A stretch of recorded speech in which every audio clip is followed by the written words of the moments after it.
კობახიძე განათლების რეფორმის კონცეფციას ბიზნესს აცნობს, რა შეფასებები კეთდება შეხვედრის დაწყებამდე ამ და სხვა თემებზე რამდენიმე წუთში გეყოლით.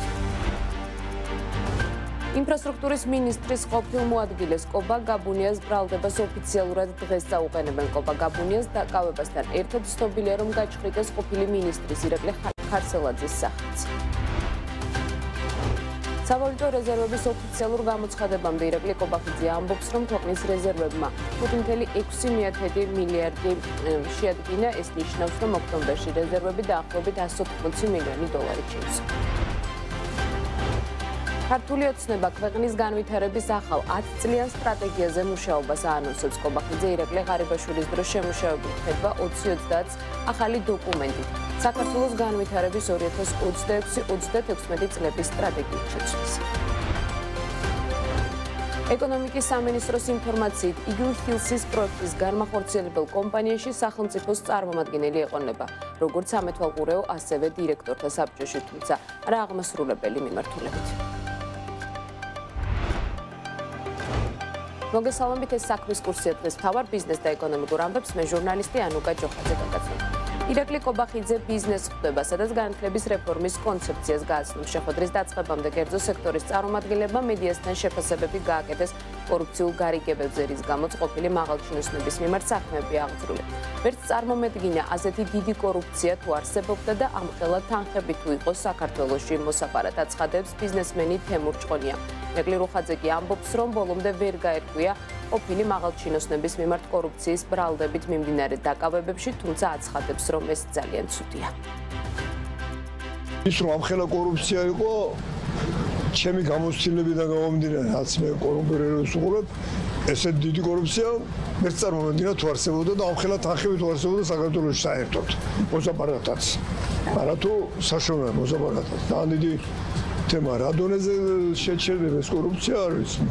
ვთქვათ, სულ მაღალ ეშელონებში იქნება, ვთქვათ, დავლენ გამგებლების, ავიცი, პარლამენტის შეარსებული მილიონერების დონეზე თუ არის. ვერ გავერკვია ჯერჯერობით რა ხდება და კარგად უნდა გავერკვიოთ. მიფინგებს არ ისმენ და აკავებენ ყოფილ მაღალჩინოსნებს და ძალიან მნიშვნელოვანია ბოლომდე გავერკვიოთ რა ხდება.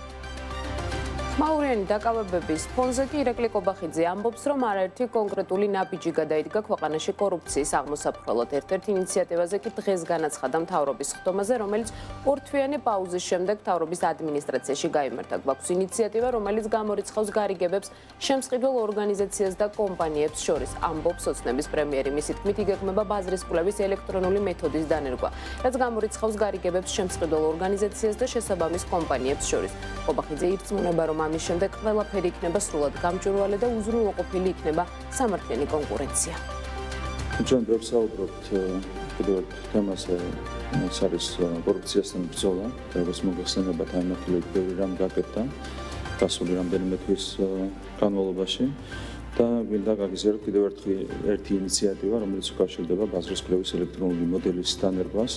ეს არის ძალიან მნიშვნელოვანი ინიციატივა, რომელიც გამორიცხავს გარიგებებს შემსყიდველ ორგანიზაციასა და შესაბამის კომპანიებს შორის.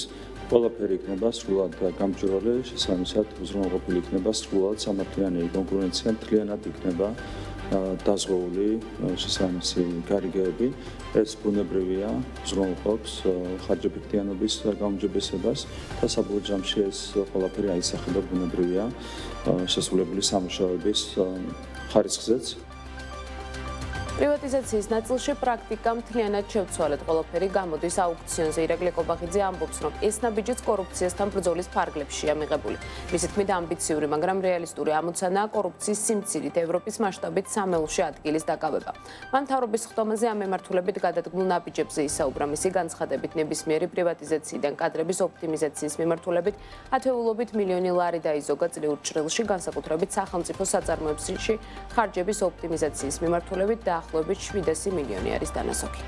არაერთი კონკრეტული ნაბიჯი გადაიდგა ქვეყანაში კორუფციის აღმოსაფრთხებლად სრულად გამჭვირვალეა მთავრობის საქმიანობა, კიდევ ერთხელ ხაზგასმით მინდა აღვნიშნო, რომ მთავრობის ყველა აქტი არის გამჭვირვალე და ხელმისაწვდომი ნებისმიერი ადამიანისთვის, შესაბამისად, თუ ვინმე რაიმე ნიშანს დაინახავს მაგერების ნებისმიერ აქტში, შეუძლიათ მოგმართო კითხვებით და ყველა კითხვას გაეცემა ბუნებრივია პასუხი, რა თქმა უნდა, მომავალშიც ასე გამჭვირვალედ გავაგრძელებთ მუშაობას, ასევე კიდევ ერთხელ მინდა გავიხსენო, რომ პრივატიზაციის ნაწილში პრაქტიკა მთლიანად შევცვალეთ, ყველაფერი გამოდის აუქციონზე, იმისათვის, რომ მაქსიმალური სარგებელი ნახოს სახელმწიფომ და ბიუჯეტმა ყველა ასეთი შემთხვევიდან, ნებისმიერი პრივატიზაციიდან, კადრების ოპტიმიზაციის მიმართულებით ათეულობით მილიონი ლარი დაიზოგა წლიურ ჭრილში, რაც ასევე ძალიან მნიშვნელოვანია.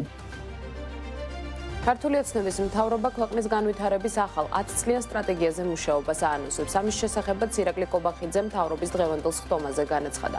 ამგვარად კობახიძე მისი წინამორბედის ირაკლი ღარიბაშვილის დროს შემუშავებული 10 წლიანი განვითარების დოკუმენტის ხედვა 2030-ის დამტკიცებიდან 3 წლის შემდეგ ახალი დოკუმენტით. საქართველოს განვითარების 2026-36 წლების სტრატეგიით შეცვლის დღეს მოქმედი საქართველოს განვითარების 10 წლიანი სამოქმედო გეგმა ხედვა 2030-ის საქართველოს განვითარების სტრატეგია კობახიძის წინამორბედის ირაკლი ღარიბაშვილის პრემიერობის დროს შემუშავდა.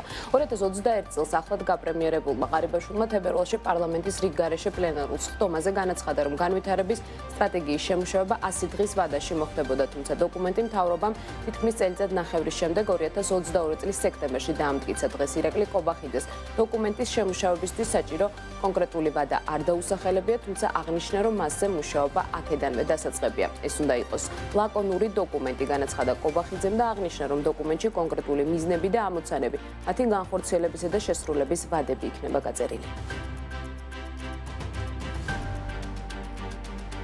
საქართველოს ეკონომიკის ზრდის ტემპი შენელდა, თუმცა მაინც მაღალ ნიშნულზე ნარჩუნდება. სექტემბერში საქართველოს ეკონომიკა 6.4%-ით გაიზარდა. საქსტატის ინფორმაციით 2025 წლის პირველი 9 თვის საშუალო მაჩვენებელი 7.7%-ით განისაზღვრა. ოფიციალური მონაცემებით გასული თვის განმავლობაში საქართველოს კერძო სექტორის, ანუ დღგ-ს გადამხდელი კომპანიების ბრუნვამ 15.4 მილიარდი ლარი შეადგინა, რაც წინა წელთან შედარებით 9.2%-ით არის გაზრდილი. სექტორებს შორის მატება მრეწველობის, ლოგისტიკის და IT სექტორებში ფიქსირდება, კლება კი მშენებლობასა და ენერგეტიკაშია. დამამუშავებელი მრეწველობის სექტორში და ძირითადად დაკავშირებული იყო მეტალურგიულ მრეწველობასთან, გაიზარდა თუჯის, ფოლადის და ფეროშენადრომების წარმოების მაჩვენებლები, გაიზარდა ასევე კვების მრეწველობაში გარკვეული სასაქონლო ჯგუფების წარმოების მოცულობები. დაახლოებით 2.4 ჯერ არის გაზრდილი ფეროსილიკო მანგანუმის ექსპორტის მაჩვენებელი, ძირითადად იტალიის და თურქეთის მიმართულებით.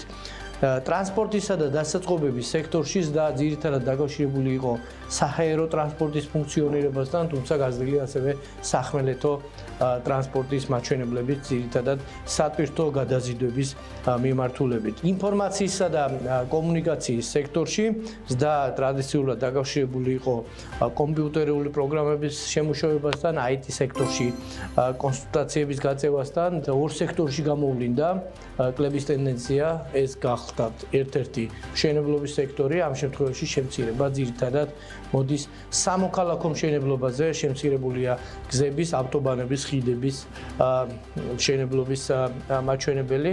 ასევე აღსანიშნავია, რომ დაახლოებით 33%-ით შემცირდა წინა წლის შესაბამის პერიოდთან შედარებით ცემენტის და კლინკერის იმპორტი, დაახლოებით 34%-ით შემცირდა სამშენებლო მასალების იმპორტი.